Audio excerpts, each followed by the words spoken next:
Hey there, riders and dot watchers. Welcome to the Great American Ride Recap Show presented by Buddy. Today, I caught up with the Great American Ride first finishers Shiftlab Cycle Club. So stay tuned for the interview where we're going to meet the team. We're going to hear a little bit about how they thought about their strategy, as well as some stories about trials and tribulations along the way, including a really great story about two guys in spandex hiding in a chicken coop. And we're also going to hear about what advice they have and what they can share from their experience. But first, let's check in with the leaderboard. Right now, we're looking at number 21 here, which is Artemis. They are continuing their runaway for second place. They've put in 3,083 miles. So they are within hundreds of miles, which sounds far, but is chipping away pretty quickly. They're within hundreds of miles of the finish point in Washington, D.C. Back in third are the Felines. This battle played out yesterday where Molly's Bike Shop caught up. There was a little bit of trading positions there potentially, but the Felines have put down some big miles. They're back in third. They have a 278-mile lead over the next team, which is now the Adaptive Cycling Warriors. They've moved up. Molly's Bike Shop has dropped back to fifth. And to round out the rest of the top 10, we have Thunderstruck, Paddlers with Pedals, the Hegg Street Bullies, those big old mile hogs, the Revo Velo Warrior Princesses, and the Cyclopaths. All in all, there are 14 teams right now who have put in over 1,000 miles. That's pretty impressive. That's the leaderboard right now. We're going to dig a little bit deeper into some of the categories later this week to see how teams are stacking up against competitors of their own size. And I think that we're going to see some really fantastic performances in a lot of these classes. But for right now, let's cut over to a conversation that I had earlier today with some of the members of the Shiftlab Cycle Club, the winners this year of the Great American Ride. So I'm joined here by Shiftlab Cycle Club. And these guys yesterday, way ahead of the rest of the field, rolled into Washington, D.C. as the winners of the Great American Ride. So I'm joined today by Erik, Dan, and Will, and I will kick it over to you all. Who are you guys? What is Shiftlab? Are you professional racers? I think I could go a lot of different directions with that, but no, we're not professional.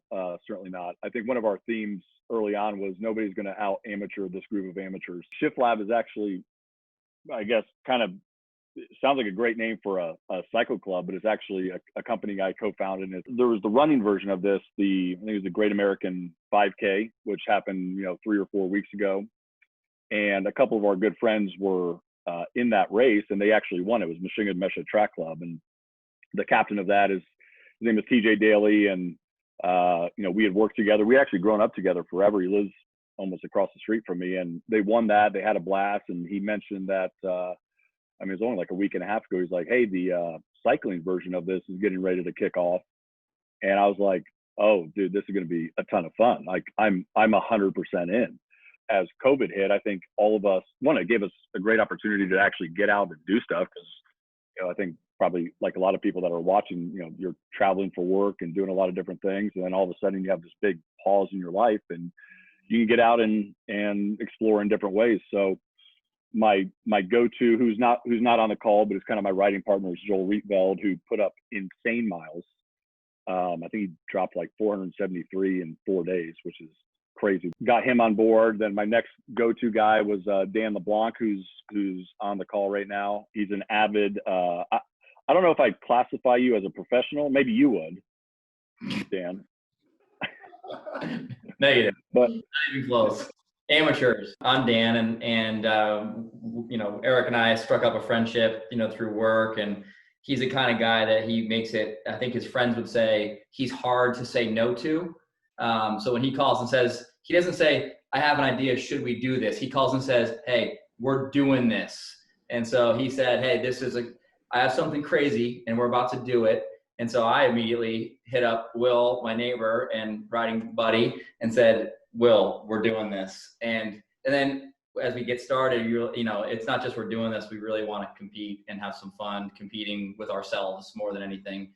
And so, yeah, I've participated in, multi-sport events, not much cycling, but triathlon generally, at longer distances. But when I say long distances, it's never been this. And then guys like Erik, who's posting huge numbers, or Joel, who decides to ride. He said, I don't just want to ride Indiana. This is a ride across America. I want to go and touch another state line, which he literally did on his bike just for the heck of it. And guys like Will, who say, we're not just going to ride a long way. We got to do centuries, day after day after day, indoors or outdoors. So, you associate with these people who just push you and get the best out of you, get things out of you never would have been able to do. And let's start at the beginning, maybe. Erik, it sounds like this was your idea to bring a group together based on the inspiration from TJ and Mashingo Meishia Track Club. First of all, like, what is in the water out there in Indiana that you guys are just out there doing these crazy long events? I don't know. I think probably, you're in the Midwest. We're kind of landlocked. We don't have access to mountains or beaches, or everyone's going through this period in life where there's just a lack of competition, whether it's like watching, I'm a big Cubs fan. I can't watch that. There's no basketball on. There's, we coached a couple of the guys on our team, Scott Snyder and Chris DeFennis were former, I coached youth baseball with them for many years, and that's kind of canceled this summer. So there's just not a lot going on. I mean, we're all competitive people, and it's just kind of right time, right place. And frankly, the format of this was really easy, I think, for a lot of people to access and do something really cool without spending a ton of money or investing a ton of, there's obviously a lot of time involved when you're doing this, but we're not picking up and traveling across the country to get to a starting point. And we had a race around here. It's called Rain, which is right across Indiana. That was canceled. So everything's getting canceled. Everybody in this race, not just people on our team, but we're all coming in for different goals. Whether it's, we wanted to see how fast we could do it. That was our thing. And I cleared my calendar Monday, Tuesday. I think everybody else did for as best as they could, and we'll piece together mileage. But it was, we're going to see how fast as a team we can compete against or finish this thing out. There's guys in here that, a couple guys like Billy Candela and Jason Senek. They're new to cycling. They hadn't ridden. I don't think Billy had ridden more than 20 or 25 miles ever.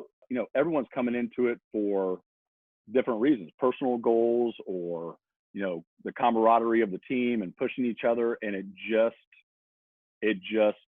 I don't know. We just gelled and just hammered it, man. You got to remain a little bit humble through it and just kind of make fun of each other throughout. It sounds like you guys had a very sort of, at least internally, aggressive approach to the event. Tell me a little bit more about how you set the team's goals and objectives and the expectations. I think it was easy. And I actually got this from TJ. I was like, hey, what's the best way to strategize and communicate throughout this? He's like, break it down into sub-captains. So we had Joel as a sub-captain, myself, and Dan. So we had teams of 4 essentially under that. I think a lot of it is understanding what is important to the individual person. Jason and Billy had different goals than Joel and I, or Dan and Will had, or Jen had. I just done my first century 3, maybe 4 weeks ago. So I was like, I'm going to see if I can rack off a couple of these back to back. And then, I felt decent enough the next day, or, Monday going into it, where I was like, I can do this for another couple of days, or, pushing these other guys to just, it was like better your best. So I think it was, the strategy was just ride as much as you possibly can. And, if you have to piece it throughout the day, some guys were on trainers half the time, or outdoors on a bike. And I don't know. I don't think there's anything really fancy to it. It's just good old fashioned leadership and enthusiasm, and just coming together to just try to do something special, which we thought doing this in 4 days. I have no idea how this stacks up against legit teams, but doing this in 4 days seemed like I couldn't be back on a bike today, put it that way. Yeah. We did start to think about commitments, and I know I did. And I, to be honest with you, I know, so Will and I were training for races that got canceled, like Erik mentioned. A race here, Ironman Muncie, was supposed to happen on Saturday. And when to be honest, when Erik asked us to be a part, we were like, oh, this is cool. Our race, good training day. Our race day would count as mileage towards this event. And when we get out there literally, we had this conversation on the bike together at 3:00 in the afternoon. We went out for our first ride, and we were we had recognized we would have been finishing up the race at that point in the day. So we had something to prove, I think, from a training perspective. We're both, training. We were mad about that race being canceled, and this served a purpose. But then this guy says, as we get out there, isn't it crazy that we're going to ride 100 miles back to back? And I'll be honest, that had never crossed my mind until I thought, okay, we'll go for a century. I hadn't really thought about doing, I knew I'd ride on Sunday, but I didn't think it'd be another 100. I don't know how you came up with that idea, but. Well, I think the key word was mad. Yeah. And that mad led to angry. Yeah. And, you train for these events, and Muncie got canceled. It's just frustrating. And Erik mentioned earlier, you're wanting something competitive to do, and there's not a whole lot of options right now. And, we don't really have somebody to kind of throw that anger at with this whole, pandemic that's going on right now. And we're mad at a lot of different things, but there's nothing really can point it at. And the race got us a little bit, we could just put that anger into those pedals and keep them turning. I was driving back from New Mexico with the family in an RV for Muncie, for the Ironman Muncie, when Dan called me and told me it's canceled. But he's like, hey, I got an option B, And if Dan ever calls me again and tells me he's got an option B, I'm never going for it. I'm also changing my number so Erik doesn't call me again with a great idea. So you guys are chopping down the phone tree after this one? Yeah, exactly. Did you guys ride centuries every day, or was it 2 on the weekend? What was, it was such, basically a blink, and then you were in DC. So walk us through it. I'll take that just to start. And, Erik, please chime in if you think that this is incorrect. We started the weekend saying, let's put up huge numbers, because if anybody else wants to be competitive, we were hoping on Monday they'd wake up and go, dang, we might be a good way behind.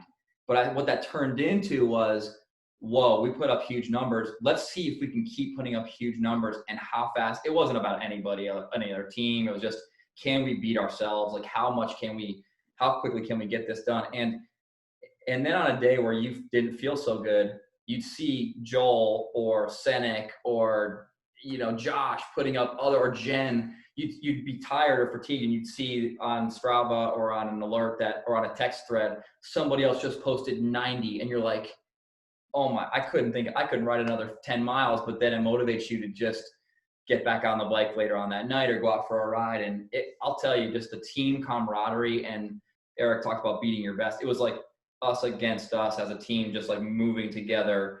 And it did start like, hey, are there other numbers following us or ahead of us that we need to chase down? Because certainly on the weekend, as we started on Saturday, we thought everybody was going to come out and try to do this in 3 or 4 days.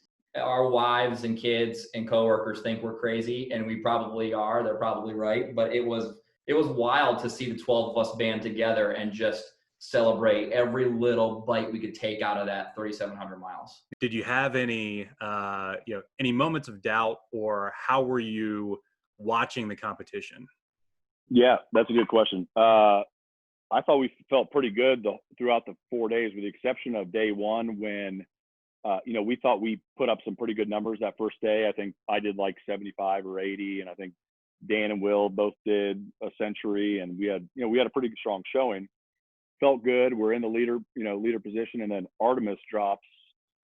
I think they did like 1,100 or something that first day, but it was something like 9 of their 11 people did a century. And the challenge that we had from our perspective, we had new riders, and knew that, man, that's not going to be possible for them to do the same thing. So if they're going to drop that every day, then we're going to be in trouble. So, we had this little motto internally, was just get uncomfortable on the comfortable days, meaning, the weekdays when everyone might, they're back to work, they got other things going on. When they take the foot off the gas, we're going to hammer it through. And that's just what we did. We knew that if we just put everything we had into it, then we'd have a good result. One thing that I do want to call out, because it was one of the craziest things I've ever seen in my life. Joel Rietveld, who's not on, but I wanted him on. He had another call. He had 300 miles going into Tuesday, and then rode 175 miles yesterday, which I don't know how that's possible because he just started riding with me 3 months ago. But that absolutely blew my mind that he was capable of it, and the whole mind over matter thing. I couldn't believe he did it.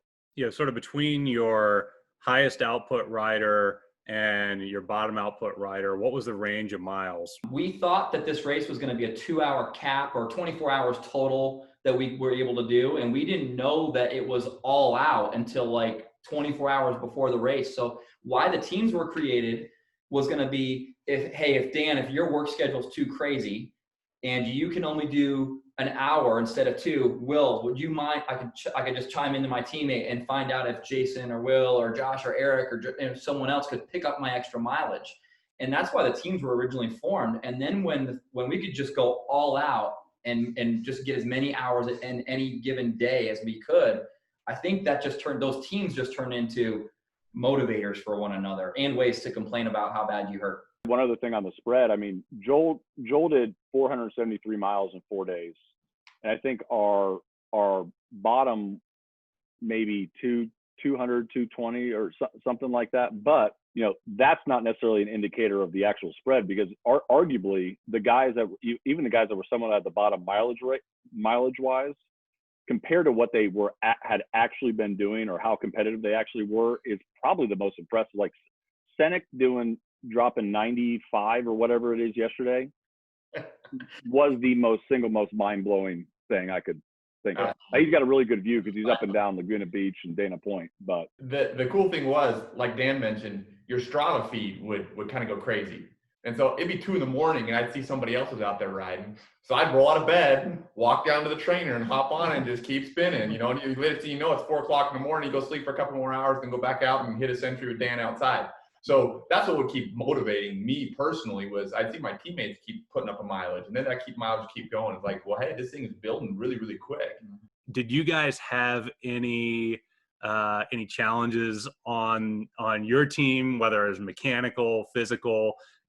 What went wrong? I don't know if there were a ton of mechanical issues other than me, but my synchros went out, or there's something wrong with my actual shifter. So from Sunday afternoon through all the way yesterday, I had 2 gears on my top derailleur and 2 at the bottom, and that's it. And we don't have a lot of hills out here, but when you do have any ascents, like that makes it really difficult. And it was just absolutely crushing my Achilles. It took everything in my soul to try to knock out 100. I think I did 108 yesterday, and I fought some demons every second of the way. But I don't think we had any other mechanical issues, did we? No, we had a pretty epic storm though on Saturday. Yeah, we were cranking, headed north towards Kokomo out of northern Indiana, and we're riding along, and I'm in the middle of a great story, and Dan interrupts me and said, "Hey, hang on a second." He's like, "Look at that weather up there," and there's this massive thunderhead. Mm-hmm. And by profession, I'm an aviator. I fly for an airline, and I says, "Dan," "Don't worry, man." I says, "I'm an airline captain." I was like, "I know what weather." Most storms don't move any faster than 20 to 25 miles an hour. We're fine. So Dan's all right, great. He's like, "Let's just go this way and we'll kind of work our way around it." And so we're headed north, we turn west, and as we're working our way west, this thing beats the heck out of us. And it went from having a little light hole that we were heading for to just turning completely black. And next thing we know, tree limbs are cracking, there's wind whipping across, and then the rain starts hitting. And I'm not even pedaling my bike, and I'm behind Dan, and he's at a 45-degree angle leaning into the wind, and we're doing 30 miles an hour, and we're not pedaling. And then the rain starts hitting, and we hid in a chicken coop for how long were we in? 30 minutes. We literally hid in we were in someone's yard. Thankfully, there was a farm out there. We got some hydration and nutrition in a chicken coop. It's not our proudest moment, but we lived to tell the story. When there's a couple of dudes in stretchy pants hanging in your chicken coop, you better be a little nervous. Something's gone terribly wrong. What was the one piece of gear that made this a little bit better? Or what was the one piece of gear that you're going to upgrade before you do your next long ride? Mine was, I just upgraded my bike about 6 weeks ago to a BMC race machine, and threw some zip 454s on there. That was the single biggest differentiator for me. Aero wheels for sure. I mean, whether it's, whatever, pick your brand. I mean, I think we all have seen the benefit of those. I love my bike. I will say, I have my kit is a Win kit.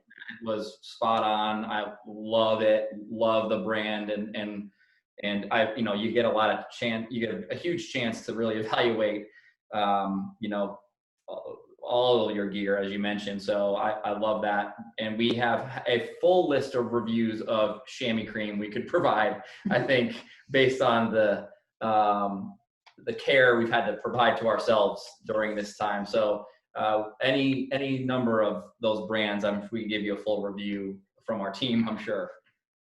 For me, and this is a plug for SRAM, but they didn't pay me to make this for them. But I upgraded my bike to the SRAM Axis, the ETAP Axis system. They're 1x12. And this was the first time we really had a lot of mileage to put in on it. And the electronic shifting was awesome. And then having a good power meter on there to be able to watch that stuff work was phenomenal for the endurance side, to be able to spread that out over the 450 miles in 4 days or whatever it was. What advice do you have for the rest of the field based on what you all just accomplished? For our team, it was, if you can convince your mind as possible, your body will be able to follow along. I mean, that was, as cheesy as that may sound, I mean, that was really it. But the other thing is, like, the goal doesn't always have to be the end point. It's like all these little personal sub goals that you have in there. And I think if you can figure out, the internal motivation of each of the individuals on your team, I think it can be very powerful. And that's really the recipe that we used, and it worked.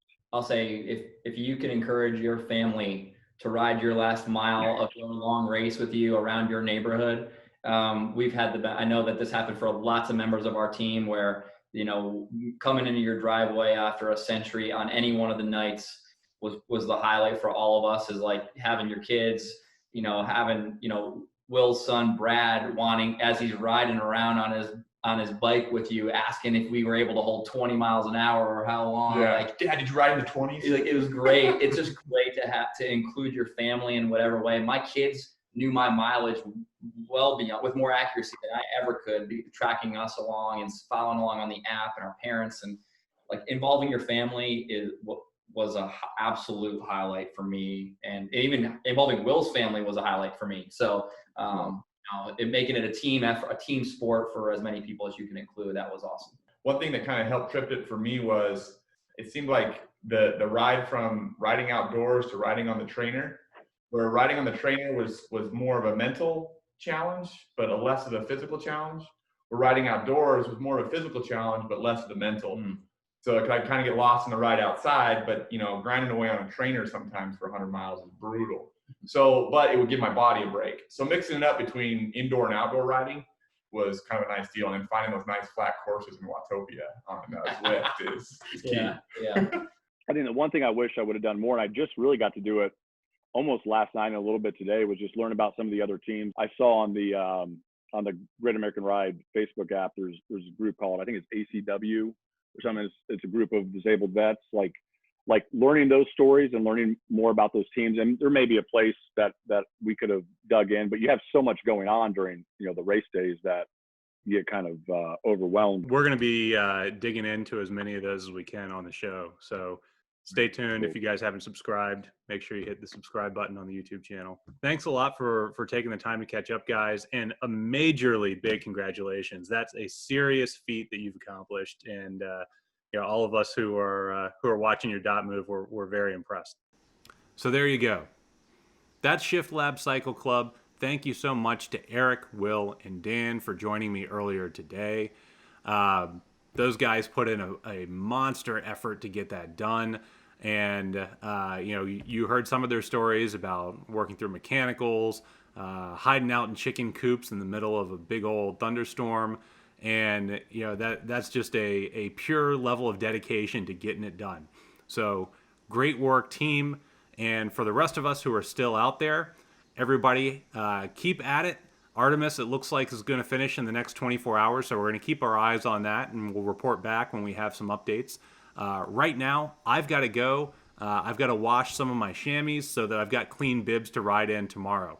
So for now, Everybody, have a good night and ride safe.